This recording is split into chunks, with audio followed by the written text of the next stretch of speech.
ಸಂಚಾರಿ ಪೊಲೀಸ್ ಠಾಣೆಯ ಸಿಬ್ಬಂದಿಗಳ ಕರ್ತವ್ಯಕ್ಕೆ ಅನುಕೂಲ ಆಗಲೆಂದು ಶಾಸಕರ ಮಾಸಿಕ ವಂತಿಕೆಯಿಂದ 2 ಬೈಕ್ಗಳನ್ನು ಶಾಸಕ ಸಿಎನ್ ಬಾಲಕೃಷ್ಣ ಕೊಡುಗೆಯಾಗಿ ನೀಡಿದ್ದಾರೆ. ಇದೇ ವೇಳೆ ಪೂರ್ಣಚಂದ್ರ ಪಬ್ಲಿಕ್ ಶಾಲೆಯ ವಿದ್ಯಾರ್ಥಿಗಳು, ಶಿಕ್ಷಕರು ಸಂಚಾರಿ ಪೊಲೀಸ್ ಠಾಣೆಗೆ ಆಗಮಿಸಿ ವಿಶ್ವ ಪರಿಸರ ದಿನಾಚರಣೆ ಅಂಗವಾಗಿ ಠಾಣೆಯ ಆವರಣದಲ್ಲಿ ಗಿಡ ನೆಟ್ಟರು. ಪುರಸಭೆ ಮಾಜಿ ಅಧ್ಯಕ್ಷ ಕೋಟೆ ಮೋಹನ್, ಟಿಎಪಿಸಿಎಂಎಸ್ ನಿರ್ದೇಶಕ ಅನಿಲ್, ತಹಶೀಲ್ದಾರ್ ಶಂಕರಪ್ಪ, ಹೆಚ್ಚುವರಿ ಪೊಲೀಸ್ ಅಧೀಕ್ಷಕರು ಶ್ರೀನಿಧಿ, ಡಿಆರ್ ವಿಭಾಗದ ಡಿವೈಎಸ್ಪಿ ಕುಮಾರ್, ಇನ್ಸ್ಪೆಕ್ಟರ್ ಅನು, ಹಿರಿಸಭೆ ವೃತ್ತ ನಿರೀಕ್ಷಕ ಮಂಜೇಗೌಡ, ಸಂಚಾರಿ ಪೊಲೀಸ್ ಠಾಣೆ ಪಿಎಸ್ಐ ಚರಣಗೌಡ ಹಾಗೂ ಕೃಷ್ಣನಾಯಕ್ ಸಿಬ್ಬಂದಿಗಳು ಇದೇ ವೇಳೆ ಉಪಸ್ಥಿತರಿದ್ದರು. ಕಾರ್ಯಕ್ರಮವನ್ನು ಉದ್ದೇಶಿಸಿ ಶಾಸಕ ಸಿಎನ್ ಬಾಲಕೃಷ್ಣ ಮಾತನಾಡಿದ್ದಾರೆ.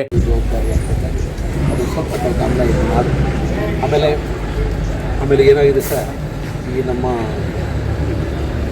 ಬಸ್ ಸ್ಟ್ಯಾಂಡ್ನಲ್ಲಿ ದಿನವೈ 2000 ಬಸ್ಗಳು ಮೂಡಿಟ್ಟಿರ್ತದೆ. ಸ್ವಲ್ಪ ಅಲ್ಲಿ ಏನಾಗಿದೆ, ಬೇರೆ ಬೇರೆ ಕಡೆಯಿಂದ ಬರ್ತಕ್ಕಂಥವ್ರು ಸ್ವಲ್ಪ ಈ ಕಳ್ಳತನದ ಪ್ರಕರಣಗಳು ಆಗ್ತಾಯಿದೆ. ಅದು ಹೊರಗಡೆಯಿಂದ ಬಂದಾಗ ಅಬ್ಸರ್ವೇಷನ್ಗೆ, ಯಾಕೆಂದರೆ ಅವ್ರು ಆ್ಯಕ್ಚುಲಿ KSRTC ಜವಾಬ್ದಾರಿ ಸೆಕ್ಯೂರಿಟಿಯವ್ರದ್ದು ಗೊತ್ತಲ್ಲ ಸರ್. ಸ್ವಲ್ಪ ಅದಕ್ಕೊಂಚೂರು ಹೆಚ್ಚಿನ ಕಾಳಜಿಯನ್ನು ವಹಿಸಿ ಅದನ್ನು ಅವಕಾಶ ಮಾಡಬೇಕು. ಅಲ್ಲಿಗೂ ಕೂಡ CC ಕ್ಯಾಮ್ರಾ ಅಳವಡಿಸಿದ್ವಿ ಸರ್. ಅಲ್ಲೂ ಮೇಂಟೆನೆನ್ಸ್ ಮಾಡ್ತಿಲ್ಲ KSRTC. ಅದಕ್ಕೊಂದು ಸ್ವಲ್ಪ ತಾವು ಜಿಲ್ಲಾ ಮಟ್ಟದಲ್ಲಿ ತಾವು SP ಅವರು KSRTC DC ಅನ್ನು ಕರೆಸಿ ಸ್ವಲ್ಪ ಸೂಚನೆ ನೀಡಬೇಕು ಅಂತ ವಿನಂತಿ ಮಾಡಿ, ಈ ಮೇಂಟೈನ್ ಮಾಡಲಿಕ್ಕೆ ಒಂದು 2 ಟೂ ವೀಲರ್ ಒಂದು ಬೈಕ್ಗಳು ಬೇಕು ಅಂತ ಮನವಿ ಮಾಡಿದರು.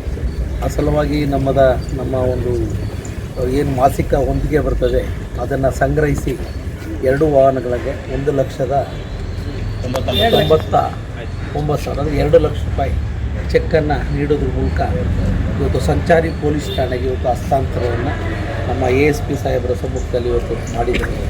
ಏಕೆಂದರೆ ಚನ್ನರಾಯಪಟ್ಟಣ ಇವತ್ತು ಹಾಸನವನ್ನು ಹೊರತುಪಡಿಸಿದರೆ ಜನವಸತಿ ಪ್ರದೇಶ ಮತ್ತು ವಾಹನಗಳ ದಟ್ಟಣೆ ಜಾಸ್ತಿ ಇದೆ. ರಸ್ತೆ ಬದಿಗಳಲ್ಲೂ ಕೂಡ ಸಂಚಾರಿ ಪೊಲೀಸ್ ವ್ಯವಸ್ಥೆಯ ಕೆಲಸ ತುಂಬ ಇರುವಂಥ ಹಿನ್ನೆಲೆಯಲ್ಲಿ ಈ ಒಂದು ಬೈಕ್ಗಳು ಬೇಕು ಅಂತ ನಮ್ಮ ಚರಣ್ ನಾಯಕ್ ಅವರು ಟ್ರಾಫಿಕ್ ಕಡೆಯಲ್ಲಿ ಕೆಲಸ ಮಾಡ್ತಿದ್ದಾರೆ, ತುಂಬ ಜವಾಬ್ದಾರಿಯುತವಾಗಿ ಮಾಡ್ತಾಯಿದ್ದಾರೆ.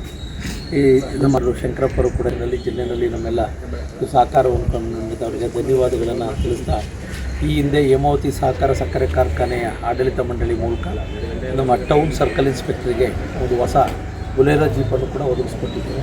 ಇವತ್ತು 2 ಬೈಕ್ಗಳನ್ನು ಒದಗಿಸ್ಕೊಡುವಂಥ ಅವಕಾಶವನ್ನು ಮಾಡಿಕೊಟ್ಟಿದ್ದೇವೆ.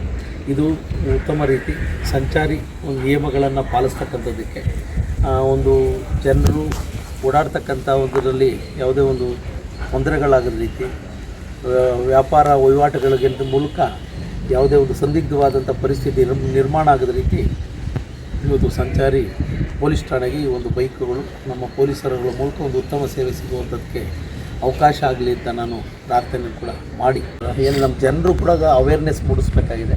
ಸ್ವಲ್ಪ ಅಲ್ಲಲ್ಲೇ ಅವೇರ್ನೆಸ್ ಪ್ರೋಗ್ರಾಮ್ ಮಾಡಿ ಅಂತಲೂ ಕೂಡ ನಾನು ತಮ್ಮೆಲ್ಲೂ ವಿನಂತಿಯನ್ನು ಕೂಡ ಈ ಸಂದರ್ಭದಲ್ಲಿ ಮಾಡ್ತಾಯಿದ್ದೇನೆ. ಇವತ್ತು ಆಕ್ಸಿಡೆಂಟ್ಸ್ಗಳನ್ನ ಕಡಿಮೆ ಮಾಡುವ ನಿಟ್ಟಿನಲ್ಲಿ ಇಲಾಖೆ ತುಂಬ ಜವಾಬ್ದಾರಿಯುತ ಕೆಲಸ ಮಾಡ್ತಾಯಿದೆ. ನಾವುಗಳು ಕೂಡ ಸಾರ್ವಜನಿಕರು ಕೂಡ ನಿಯಮಗಳನ್ನು ಪಾಲನೆ ಮಾಡುವಂಥ ನಿಟ್ಟಿನಲ್ಲಿ ಮುಂದಾಗಬೇಕು ಅಂತ ಕೂಡ ನಾನು ಈ ಸಂದರ್ಭದಲ್ಲಿ ಎಲ್ಲರೂ ಕೂಡ ವಿನಂತಿಯನ್ನು ಕೂಡ ಮಾಡಿ, ಮುಂದಿನ ಒಂದು ಆರ್ಥಿಕ ವರ್ಷದಲ್ಲಿ ಇನ್ನೊಂದು ವಾಹನ ಕೊಡಿಸ್ಬೇಕು ಅಂತ ಕೂಡ ಹೇಳಿದ್ದಾರೆ. ಅದಕ್ಕೂ ಕೂಡ ಮುಂದಿನ ದಿನಗಳಲ್ಲಿ ಗಮನ ಹರಿಸುವಂಥ ಕೆಲಸನ ಮಾಡೋಣ. ಇಲ್ಲಾಂದರೆ ಜನಪ್ರತಿನಿಧಿಗಳು, ಪೊಲೀಸ್ ಇಲಾಖೆ ಕೂಡ ನಾವೆಲ್ಲ ಸಹಕಾರವನ್ನು ನಾವು ನೀಡಬೇಕಾಗಿದೆ. ಸರ್ ಬನ್ನಿ, ಪಕ್ಕ ಬನ್ನಿ, ಫೋಟೋ ಚೆನ್ನಾಗಿ ಬರುತ್ತೆ. ಇರ್ಲಿ ಕೀರೆ ಸಮಯ ಯಾಕಂಗೆ ಆಡ್ತೀರಿ? ಇರ್ಲಿ ಗಾಡಿ